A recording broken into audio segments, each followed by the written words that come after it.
I don't know why, but ever since Yun and I came from South Africa just about a month ago, I find that Kimberley has been playing on my mind quite a lot. And I guess the reason for that is that as I think back about Kimberley, Kimberley is just not the same place that I remember when I was there, when I pastored in that community, when I built that church. The thing that disturbed me the most was the potholes. I found it very difficult to drive in Kimberley because of that. And the more I think about it, we can either decide just to leave things as they are, or we can decide to do something about it. And because when I entered the ministry, the call on my life was the biblical text in James that says, you need to be a doer of the word and not a hearer only. And so I want to be a doer. I want to do something.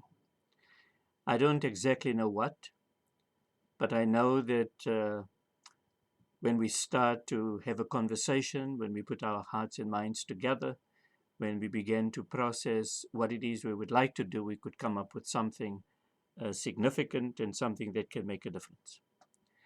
And so the very first thing that I would like to do is to have a conversation. I would like to talk to the leaders of Kimberley, the politicians, the business leaders. I would like to talk to folk who used to live in Kimberley. I would like to talk to the young people to find out what their vision and dream and desire for Kimberley is. And I'm sure that once we begin to start that process, we could come up with things that can begin to make a difference in that amazing city.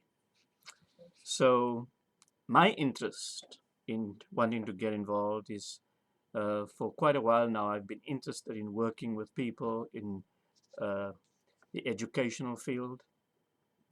I'd like to work with the business community to begin uh, economic development, because when I was in Queens, New York, several years ago, I found that some children were not going to school, and when I asked them, why you're not in school, they used to say to me, because my mom cannot afford it.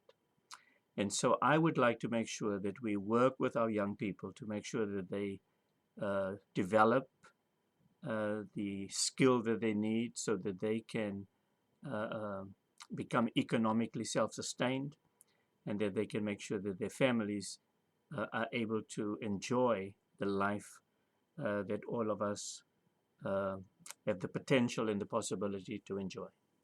And so with that in mind, I started a organization, a non-profit organization called First Cares, and you can find it on my website. When you go to First Cares, firstcares.org, it is firstcares.org. I wrote about it on my Facebook page as well. And you can send me an email. There's an email attached to that particular website, firstcaresinc@gmail.com. And let me hear from you. Let's have a conversation. Let's begin to brainstorm. Let's just talk about what are some of the things that we see as potential engagement that we can get involved in as we begin to uh, bring new life and new opportunities to that great diamond city. On the other hand, if you want to get involved financially and you want to make a donation, I do want to start a scholarship fund so that we do have some money that if we start this process, we can help those who are in need. You will find a donate button on the First Cares website as well, and you can make a donation.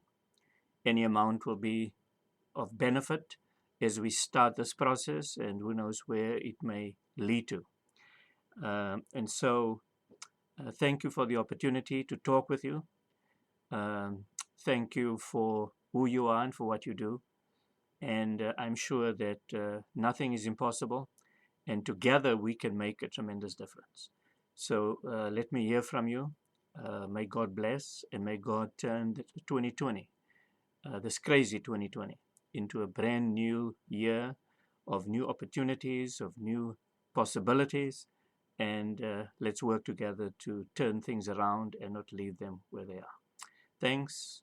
Be blessed, and we will be in communication with each other again.